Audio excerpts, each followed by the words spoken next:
High नमस्कार good morning welcome back to new vlog. आयो तपाईँहरू सबैजना सन्चै हुनुहुन्छ होला। सो म पनि सन्चै छु। आज भ्लगमा 2 हप्तापछि पुनः म भ्लग लिएर आइसकेको छु। आजबाट चाहिँ 16 वर्ष कार्यक्रम छ स्कुलमा। हिजो जस्तै भ्याउँदै नभएर भ्लग गर्न नपाएको थिएँ मैले होइन। सो 16 वर्ष कार्यक्रमको लागि सबै सामानहरू यहाँ छ। हाम्रो प्रोसेस सामानहरू 250 ब्यागहरू आउँदैछ अहिले तलबाट भाइहरू ल्याइरह। यति कामको प्याकले गर्दाखेरि भ्लग बनाउनै पाएको थिएन कि एकदमै व्यस्तताको कारण। सो मेरो रुमहरू अलिक चेन्ज भएको पहिलाभन्दा त्यो सबै भिडियोज तपाईँलाई एक दिन अर्को दिनको भ्लगमा देखाउनेछु। आज चाहिँ कार्यक्रमको विशेष भिडियोहरू देखाउनेछु, यहाँको डेकोरेसनहरू सजावटहरूको बारेमा। सो मेरो भाइहरू बिस्तारै ल। मेरो जुत्ता तिमीहरू फोहोर हुनसक्छ यार। बिस्तारै अनि त्यही भित्तामा राख्ने अन्त नलाने त्यही राखिदिने। लोड गरौँ गाडी हिजो यस्तो गाह्रो लोड गरेन हामीले। यो यही जर्सी हो, नाम प्रिन्ट भइसक्यो होइन। त्यही सर त्यहीँ राखिदिन्छ।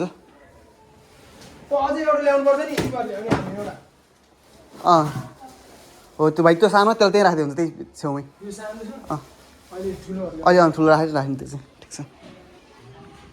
स्कुलको पुरै मञ्चहरू सबै व्यवस्था भइसकेको छ होइन। स्टुडेन्टहरू पुरै सर सबै काम पनि चलिरहेको छ। नमस्कार है, नमस्कार हजुर सर। पैसा दिएको छ, फोटो दिएको छ, त्यो तरापमा दिनु अरे त्यही हो राखेको छ। ए हो राखिदिनु अहिले पछि मैले। सर मेरो छोराको नरोकियो सही भएको छ। ए ठिक छ, रोकिँदैन म गर्दिनँ। त्यो भएर अत्ताको मात्र ट्राईमा काम गर्दैन भनेर त्यस्तो छैन। टाइम म्याच छ त्यो भएर अताउनु त पऱ्यो, अत्तिनु पर्दैन त्यस्तो। हामीले त अताउनु पऱ्यो नि त नि, त्यो भएर। ए त्यस्तो छैन, त्यो छ होइन। हाम्रो यहाँ के भयो 16 महोत्सव गयो। नमस्कार नमस्कार। मैले सरलाई सर्वप्रथम नमस्कार गरेँ। आज हाम्रो यस कार्यक्रमको ह्यान्डसम अङ्कमा है चस्मा एकदम कडा छ। यही कार्यक्रमको बारेमा विशेष आजको 2-3वटा शब्द जाऊ। अब हाम्रो कार्यक्रम ठिक 10 बजी सुरु हुँदैछ। हाम्रो शारदा माविको यो 50औं स्वर्ण जयन्तीको अवसरमा आयोजित कार्यक्रमको प्रमुख अतिथि बागमती प्रदेशको सम्माननीय मुख्यमन्त्री इन्द्रबहादुर मान्यजी हुनुहुन्छ। म चाहिँ त्यसै आशिष भाइको युट्युब ब्लगबाट सम्पूर्ण आमबन्जाङवासी बुवा आमा दाजुभाइ दिदीबहिनी विद्यार्थी अभिभावक सबैलाई ठिक 10:30 बजे स्कुलमा आई कार्यक्रमको शोभा बढाइदिनु हुन हार्दिक अनुरोध गर्छु। साथै उहाँ त्यति मात्रै होइन, उहाँको आज लुक्स पनि हेर्नु। यस्तो घुम्दिनँ पछाडि, यस्तो घुम्नु परेन। हेर्नु यहाँ टक्क कपाल, टटक्क कोट प्यान्ट जुत्ता पार्टिसिपेट होइन खोइ त्यस्तो अनि पार्टिसिपेट भ्याएन नि किन्न हेर्छ किन जानु भर्खर हो र। अब 9:30 सम्म म पनि जसरी लाउनै पर्छ अरे हो र। अनि हाम्रो प्रकाश भाइ कार्यक्रमको बारेमा यसो 2-3वटा शब्द मजाले जाफो गरेर। हेलो केही छ त्यस्तो? यो सबभन्दा हाम्रो पछिको फिकालो कार्यक्रम के भन्दिउ, यो स्वयंसेवक त्यत्रो उहाँ पनि हिजो पुरै घुम्नु नै एकछिन पनि यहाँ कपाल काटेर चटक्क बढेर आउनु भएको छ होइन। हाम्रो उहाँ रमेश दाइ हाम्रो ब्लगमा तपाईँलाई स्वागत छ। अनि कार्यक्रमको बारेमा 2-4वटा शब्द जाऊ सबैको पनि। कार्यक्रम भइराखेको छ, तिम्रो काम सुन्छु। सबैको समाज छ भाइको कार्यक्रम। उहाँ पनि हामी जस्तै पिँढी खटिज मान्छे थियो। उहाँ पनि हिजो सुत्दा 11 बजी थियो। अनुहारहरू सुन्नुहुन्छ, बिरामी अवस्था हुनुहुन्छ। भाइहरू पुरै खटियासँग काममा व्यस्त। हाम्रो साउन्ड सिस्टम रेडी भइसकेको छ यहीँ। त्यसै गरी हाम्रो मञ्चहरू पुरै रेडी भइसकेको छ। कोही भर्खर देखाइदिनु मलाई मञ्चहरू पुरै रेडी भइसकेको छ होइन। यहाँ पछाडि हाम्रो साउन्ड सिस्टम काम मस्त चलिरहेको छ एकदमै स्पिडको साथमा। म्यामहरू पनि लगभग एकजना मात्र हुन्छ 7जना टोलीमा। एकजना होइन 7 टोली 7जना 8जना टोली 7-8जना टोलीमा एकजना म्याम हुनुहुन्छ, अरू कोही पनि हुनुहुन्न। 10 बजेदेखि हाम्रो प्रोग्राम सुरु हो होइन। हामीले 11 बजे प्रमुख अतिथिलाई बोलाएको छौँ। व्यवस्था भएर बिस्तारै ढिलो जाँडो भयो भने कुर्सीहरूको व्यवस्था यहाँ छ होइन। हाम्रो गुरु सर तपाईँ देखाएन समाचार मैले है। गुरु सर प्रोग्रामको बारेमा यसो तपाईँको केही कुराहरू भनिदिनु हजुरले। हाम्रो प्रोग्राम चाहिँ भव्य रूपमा सम्पन्न सुचारू भइरहेको छ। यसको लागि चाहिँ अब सबै टिचरहरू चाहिँ खटिरहनु भएको छ। कोही अलिक ढिलो पनि आउनुहुन्छ, त्यसमा त सामान्य कुरा हो। कोही अब आफ्नो प्रब्लम हुनसक्छ। हिजो घर जाँदाखेरि हामी 10-11 बजी थियो होइन। विभिन्न समस्या हुनसक्छ होइन। हाम्रो अब किचन जाउँ, हेर्नु किचनमा काम भइरहेको किचन जाउँ एकचोटि। जाउँ न किचन जाने सर हामी कौन जाने किचनमा जाउँ होइन। किचनमा जाउँ हेरौँ व्यवस्था के भइरहेको हामी सहयोग गर्नु पर्यो। सहयोग गर्छ होइन त। त्यहाँ मेरो विचार भानुभक्त सर हुनुहुन्छ स्काउटको भाइ बहिनीहरू भानु सर हुनुहुन्छ म्यामहरू पुरै खटिनु भएको छ हाम्रो अञ्जला म्याम हाम्रो काउली तपाईँ खाना समितिमा होइन खाना समितिमा दिदीहरू खटिनु भएको छ है हजुर हेलो हेलो खाना समितिमा म पनि हो नि ए तपाईँ उहाँ पनि हाम्रो खाना समितिमा हुनुहुन्छ है उहाँ नि खटिनु भएको मर्नी गरी काम भटाट भइरहेको छ है हाम्रो भाइहरू सबै खटिरहेको है ल हाम्रो समितिबाट दुईजना दिदीहरू हुनुहुन्छ हाम्रो म्याम हुनुहुन्छ है कहाँ बिर्सिया भयो यार होइन खाना पाक्छ बिबिना हुन्छ रोजगार अब हामी फेरि बाहिर जान्छ एकचोटि बाहिर माहौलहरू बुझ्छ त्यही हो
अहिले हामी शारदा माविका प्राङ्गणमा मस्त भव्य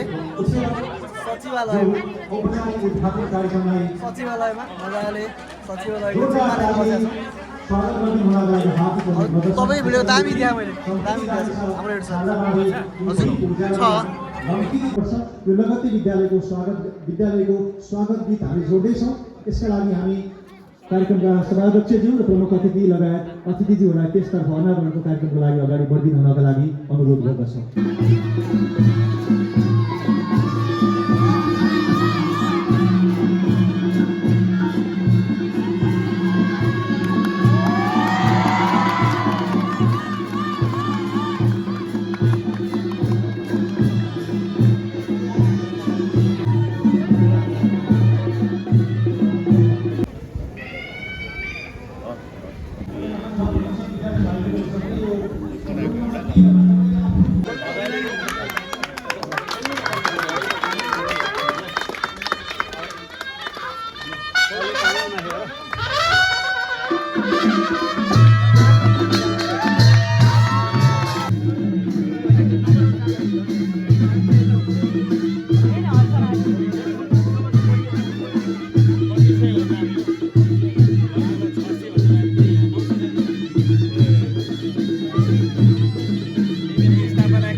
अहिले टाइम बेलुकाको 9 रातिको 9 बजिसकेको छ म स्कुलमा छु स्कुल पुरै सुनसान छ कामहरू थियो अलिअलि पेन्डिङ कामहरू त्यो कामहरू सकाइदिनु भनौँ केही कामहरू गरेँ भोक लाग्यो अब घर जान लागि निस्किनु लागेको स्कुल पुरै सुनसान छ हाम्रो मञ्च थियो हिजो अस्ति लाइट थिएन यहाँ लाइट थिएन लाइट हालेको छ यो प्रोग्रामको लागि भन्न पुरै मासतिर झिलिमिली दिन सक्नुहुन्छ तपाईँहरूले होइन सो त्यही हो तपाईँहरूलाई एकको देखाउन लगिहाल्छु म हाम्रो शिलालेख स्वर्ण अक्षर लेखेको आज अहिलेको भिडियोमा अगाडि पक्कै पनि हेरिसक्नु जस्तो लाग्छ इन्द्र बान्या जीवबाट दान गरेको स्वर्ण मौसममा दान गर्ने चन्द्रदादाको नामावली छ यहाँ मेरो पनि नामावली छ है पर्खिन है त कहाँ गयो मेरो आशिष गौतम यो यहाँ हेर्ने त पर्खिन है त म देखाइहाल्छु तपाईँहरूलाई मैले सहयोग गरेको लिस्ट मैले मात्र नहुनु मेरो बाबाले बुवा मैले बाबालाई बुवा भन्छु होइन यतापट्टि हेरेन रहेछ